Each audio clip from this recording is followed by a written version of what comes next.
दोस्तों, महाराष्ट्र, तमिलनाडु और गुजरात जैसे स्टेट्स देश के सबसे बड़े कॉमर्शियल और इंडस्ट्रियल सेंटर के रूप में जाने जाते हैं। लेकिन हरियाणा के बारे में सोचकर आपको क्या ख्याल आता है? शायद दूध, लस्सी या फिर देश के लिए ढेर सारे मेडल जीत कर लाने वाले प्लेयर्स। लेकिन हरियाणा की धरती ने सिर्फ मजबूत खिलाड़ियों को ही पैदा नहीं किया, बल्कि एक ऐसे इंसान को भी जन्म दिया है जिसने टाटा ग्रुप की नींद उड़ा दी थी।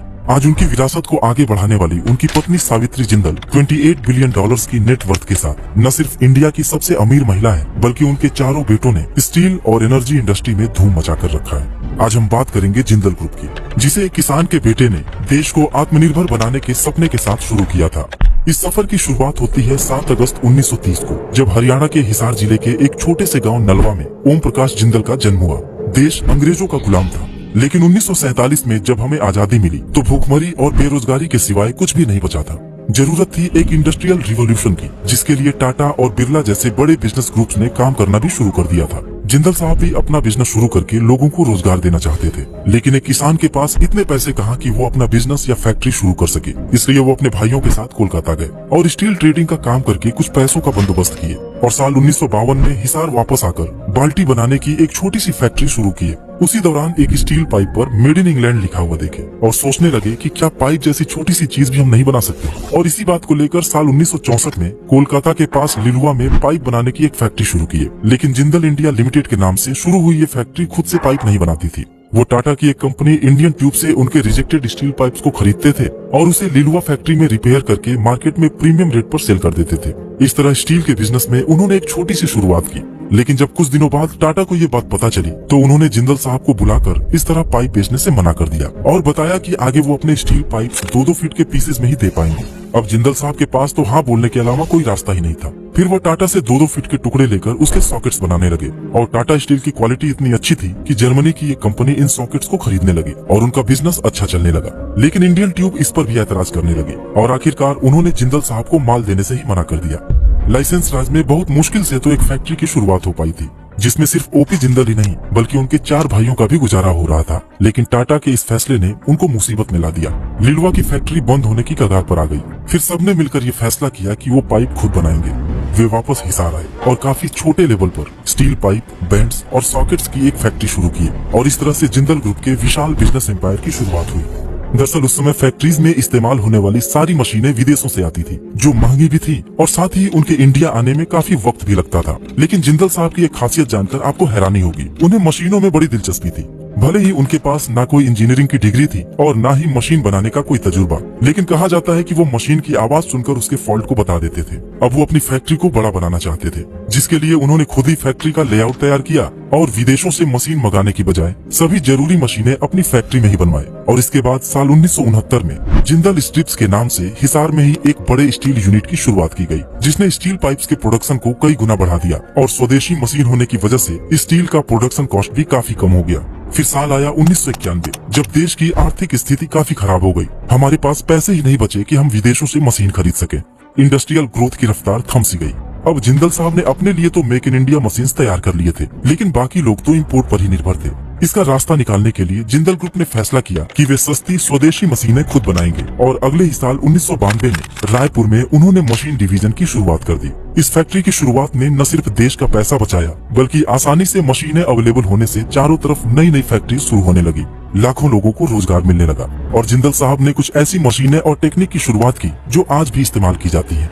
ओपी जिंदल जमीन से जुड़े एक इंसान थे, जो लोगों से मिलते थे, उनके दुख दर्द सुनते थे और शासन से उनके अधिकारों की लड़ाई भी लड़ते थे। बिजनेस में प्रॉफिट से पहले वे लोगों का प्रॉफिट देखते थे और यही वजह है कि लोग उन्हें प्यार से बाबूजी कहकर बुलाने लगे। समय के साथ ही उनका झुकाव सोशल वर्क और पॉलिटिक्स की तरफ ज्यादा होने लगा। उन्हें लगा कि सिस्टम में रहकर वह लोगों की सेवा ज्यादा अच्छी तरीके से कर सकते हैं। इसलिए वह 3 बार हरियाणा के हिसार से विधायक और 1 बार सांसद रहे। हालांकि इस दौरान भी उनका बिजनेस तेजी से एक्सपेंड करता रहा, क्योंकि उनके चारों बेटे मिलकर बिजनेस को अच्छी तरह संभालते रहे। लेकिन 31 मार्च 2005 को उनकी एक हेलीकॉप्टर दुर्घटना में डेथ हो गई, जब वो हरियाणा के ऊर्जा मंत्री थे। बाबूजी ने जिंदल ग्रुप की एक मजबूत नींव तो रख दी थी, लेकिन कंपनी को आगे कैसे ले जाना है उसकी भी पूरी रूपरेखा डेथ के पहले ही वो बना कर गए थे, जिसके हिसाब से जिंदल ग्रुप की पूरी संपत्ति को उनके 4 बेटों में बांट दिया गया। लेकिन शर्त ये थी कि पूरी संपत्ति का मालिकाना हक उनकी पत्नी सावित्री जिंदल के पास ही रहेगा। और यही वजह है कि आज सावित्री जिंदल भारत की सबसे अमीर महिला है। इसके साथ ही जिंदल ब्रदर्स की एक दूसरे की कंपनी में क्रॉस होल्डिंग्स भी है, ताकि किसी भी कंपनी के प्रॉफिट और लॉस में सबकी भागीदारी हो।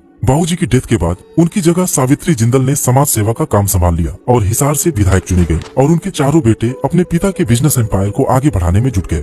सबकी अपनी अलग सोच थी, काम करने का तरीका अलग था, लेकिन अब वो आजाद थे अपने हिसाब से फैसला लेने के लिए। दोस्तों, जिंदल ग्रुप के बिजनेस एम्पायर के बारे में लोगों में काफी कंफ्यूजन है कि आखिर किस भाई को विरासत में क्या मिला और पिछले 18 सालों में वो कहां तक पहुंचे। लेकिन आगे वीडियो में मैं आपको सब कुछ डिटेल में बताने वाला हूं। सबसे पहले बात करते हैं बड़े भाई पृथ्वीराज जिंदल की, जिन्हें जिंदल सॉ लिमिटेड की जिम्मेदारी दी गई। इस कंपनी की शुरुआत 1984 में मथुरा के कोसी कलान में एक स्टील पाइप बनाने की कंपनी के रूप में की गई थी। ये आज डक्टाइल पाइप बनाते हैं जो वाटर ट्रांसपोर्ट के काम आती है। इनके saw pipes oil and gas transportation में और seamless steel pipes auto industry में रॉ मटेरियल की तरह यूज होता है। आज जिंदल सॉ का मथुरा के अलावा नासिक और गुजरात के मुंद्रा में भी प्रोडक्शन यूनिट है, जहां से वो अपने पाइप्स यूएस, यूरोप और यूएई जैसे देशों में एक्सपोर्ट करते हैं। आज जिंदल सॉ पाइप्स बनाने की एक पायनियर कंपनी है, जिसके पोर्टफोलियो में भारत पेट्रोलियम, गेल, एचपीसीएल और आईओसीएल जैसे बड़े क्लाइंट्स मौजूद हैं। लेकिन इनकी नेटवर्थ अपने चारों भाइयों में सबसे कम है। दूसरे भाई हैं सज्जन जिंदल, जिन्होंने जिंदल ग्रुप के बिजनेस को आसमान पर पहुंचा दिया। लेकिन उनके बारे में जानने से पहले उनके दोनों छोटे भाइयों के बिजनेस को जान लेते हैं। रतन जिंदल, जिन्हें जिंदल स्टेनलेस लिमिटेड की कमान सौंपी गई। जीएसएल भारत की लीडिंग स्टील प्रोड्यूसर कंपनी है। आपको शायद याद होगा कि ओपी जिंदल कोलकाता से वापस आकर हिसार में जिंदल स्ट्रिप्स के नाम से एक स्टील फैक्ट्री शुरू किए थे। ये वही फैक्ट्री है जिसका नाम बदलकर जीएसएल कर दिया गया। बाद में प्रोडक्शन कैपेसिटी को बढ़ाने के लिए उड़ीसा में भी एक स्टील प्लांट लगाया गया, जिससे उनकी टोटल प्रोडक्शन कैपेसिटी बढ़कर 3 MTPA हो गई। आज जीएसएल स्टेनलेस स्टील के हाई क्वालिटी प्रोडक्ट्स को 15 से भी ज्यादा देशों में एक्सपोर्ट करती है और $5 बिलियन से भी ज्यादा मार्केट कैप वाली ये कंपनी 20,000 लोगों को रोजगार देती है। फिर नंबर आता है सबसे छोटे भाई नवीन जिंदल का, जिन्हें Jindal steel and power limited यानी कि JSPL की जिम्मेदारी दी गई।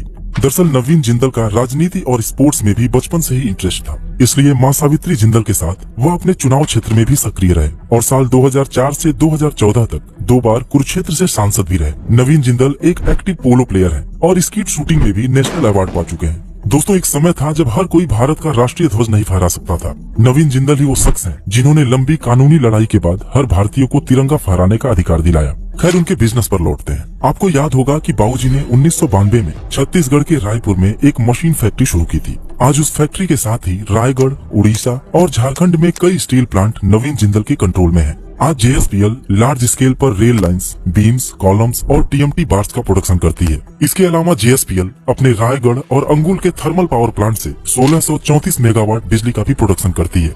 आज $8.9 बिलियन की वैल्यूएशन के साथ यह कंपनी 21,000 लोगों को रोजगार देती है। अब दोस्तों, बात कर लेते हैं सज्जन जिंदल की, जिनकी सक्सेस की भूख और रिस्क लेकर काम करने की आदत ने बाकी तीनों भाइयों को काफी पीछे छोड़ दिया। दरअसल सज्जन अपने परिवार में इकलौते इंजीनियर हैं और जब बेंगलोर से डिग्री लेकर वापस लौटे तो अपने लिए कुछ अलग काम की डिमांड की।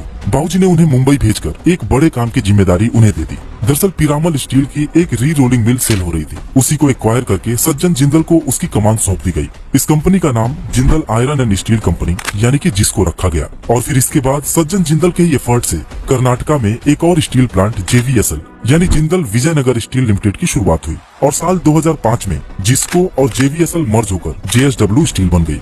जिंदल ग्रुप ने बिजनेस को डाइवर्सिफाई करने के लिए 94 में JSW एनर्जी नाम की एक पावर कंपनी भी शुरू की थी और फिर साल 1999 में JSW इंफ्रास्ट्रक्चर की शुरुआत की गई, जो airport, shipyard, rail and road connectivity और टाउनशिप जैसे बड़े प्रोजेक्ट्स को हैंडल करती है। और दोस्तों, यही तीनों companies JSW steel, JSW energy और JSW इंफ्रास्ट्रक्चर सज्जन जिंदल को विरासत में मिली। उन्होंने न सिर्फ इन तीनों कंपनीज के टर्नओवर को कई गुना बढ़ा दिया, बल्कि अपने बेटे पार्थ जिंदल को भी फ्री हैंड दिया कि वो बिजनेस को अलग अलग फील्ड्स में डाइवर्सिफाई करें। और उसका ही नतीजा है कि आज सज्जन Jindal group cement, paints, venture capital और स्पोर्ट्स जैसे नए बिजनेसेस में भी एंटर कर चुकी है। आज JSW ग्रुप का बिजनेस इंडिया के अलावा अमेरिका, यूरोप और अफ्रीका में फैला हुआ है। साथ ही $23 बिलियन की नेट वर्थ के साथ यह ग्रुप 40,000 लोगों को रोजगार देती है।